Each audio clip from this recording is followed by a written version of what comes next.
Hello दोस्तों, मैं आज आपको जो संधिगत रोग बताने वाला हूँ उसमें बृहत्त्रयी का तो है ही, लेकिन लघुत्रयी के भी इम्पोर्टेंट कीवर्ड्स मैंने डाले हैं।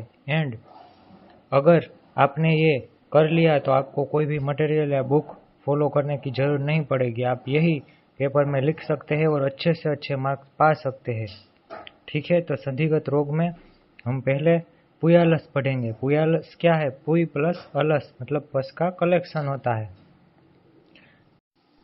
पक्वः सोफः संधिजः शस्त्रवेद सांद्र पुयम पुति पुयालस मतलब ये क्या है? पका हुआ सौफ है। सौफ बराबर सुश्रुत ने इसे सौफ कहा है। और वांगभट ने क्या कहा है? पुयालसो व्रणः, वांगभट ने व्रण कहा है। और ये कहाँ होता है? कनिन संधाव आधमाई, कनिन संधि में होता है। बराबर। चिकित्सा की दृष्टि से सुश्रुत ने रक्तमोक्षण, उपना, विविध अक्षण पाकघाती क्रियाएं करने को बोला है। मेंढली काशी शादी अंजन बोला है।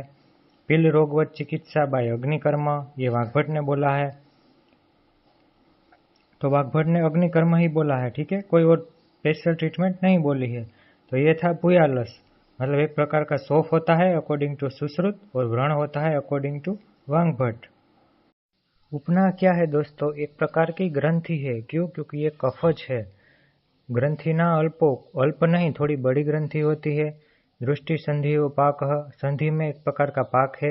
उसमें क्या होता है? कंडू निरुज होता है, मतलब बहुत पीड़ा नहीं होती, क्योंकि ये कफ की वजह से है। तो कंडू भी होगा, निरुज भी होगा।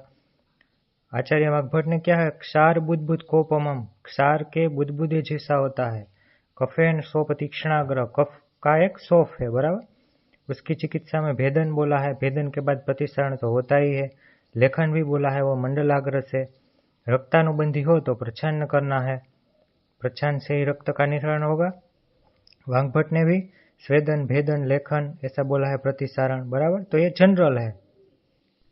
नेत्र स्त्राव, नेत्र नाड़ी प्रकोपित दोष है जो संधि में जाकर अशुभ मार्ग में कुछ विकृति खड़ी करते हैं, और जो स्त्राव होते हैं उसे कहते हैं नेत्र स्त्राव। तो सुश्रुत ने मेनली 4 स्त्राव बताए। उसमें पहला है पुय स्त्राव, संधि में पाक होगा और पुय का स्त्राव होगा और अनेक रूप प्रदिष्ट हो गए। अनेक रूप प्रदिष्ट। तो ये क्या है? पुय स्त्राव। श्लेष्म स्त्राव में क्या होगा? श्वेत सांद्र पिच्छिल स्त्राव होगा। श्लेष्मना स्त्रावो निरुज सप्रदिष्ट, मतलब यह निरुज भी होगा। रक्त स्त्राव में क्या होगा? शोणित, मतलब रक्त से उत्पन्न हुआ होगा। रक्त कैसा? उष्ण न अल्प, मतलब थोड़ा ज्यादा सुस्त्राव होगा। न अति सांद्रम, ज्यादा सांद्र नहीं होगा। पीतस्त्राव में क्या होगा? पीताभासम नीलम उष्णम जलाभम पीतस्त्रावम, मतलब नील कलर का होगा, उष्ण होगा, पीत जैसा होगा, पीताभासम। बराबर। तो पुई, श्वेत मतलब श्लेष्म स्त्राव, रक्त स्त्राव और पीत स्त्राव, 4 प्रकार के स्त्राव और चारों दोषों के अकॉर्डिंग ही उसके लक्षण है। वाघभट ने पीत स्त्राव की जगह पे क्या बोला है? जल स्त्राव।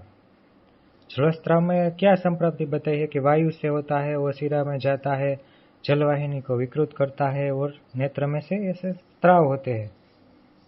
तो वाघभट ने पुय स्त्राव, कफ स्त्राव, रक्त स्त्राव के जो लक्षण दिए है उसमें थोड़ा सा अलग है, वो भी नीचे वर्णन किया है। कि पुय में समल स्त्राव होगा, कफ में सुश्रुत जैसे ही लक्षण, बट श्वेत और पिच्छिल हो गए। रक्त में ताम्र वर्ण का स्त्राव होगा। तो मेनली तो 4 स्त्राव है और उसके अकॉर्डिंग उसके लक्षण है। पुय में पुय जैसा और अनेक रूप प्रदिष्ट, श्लेष्म में श्वेत सांद्र पिच्छिल निरुज, रक्त में शोणित उष्ण न अल्प न अति सांद्र, पित्त में पीताभासम नीलम उष्णम जलाभम। ठीक है, देखो मैंने बोला था ना, अगर जरूरत पड़ेगी तो मैं लघुत्रयी के रेफरेंस भी लाऊंगा। तो यहाँ देखो, सुश्रुत वाघभट ने तो उसे असाध्य कह दिया है। तो योग रत्नाकर ने क्या चिकित्सा दी है? एक तो शिरावेदन, दूसरा त्रिफलाकवात प्लस मधु। किस में यूज करना है? कफज में। त्रिफला कफ में इजी रहेगी और पित्त में भी त्रिफलाकवात प्लस घृत।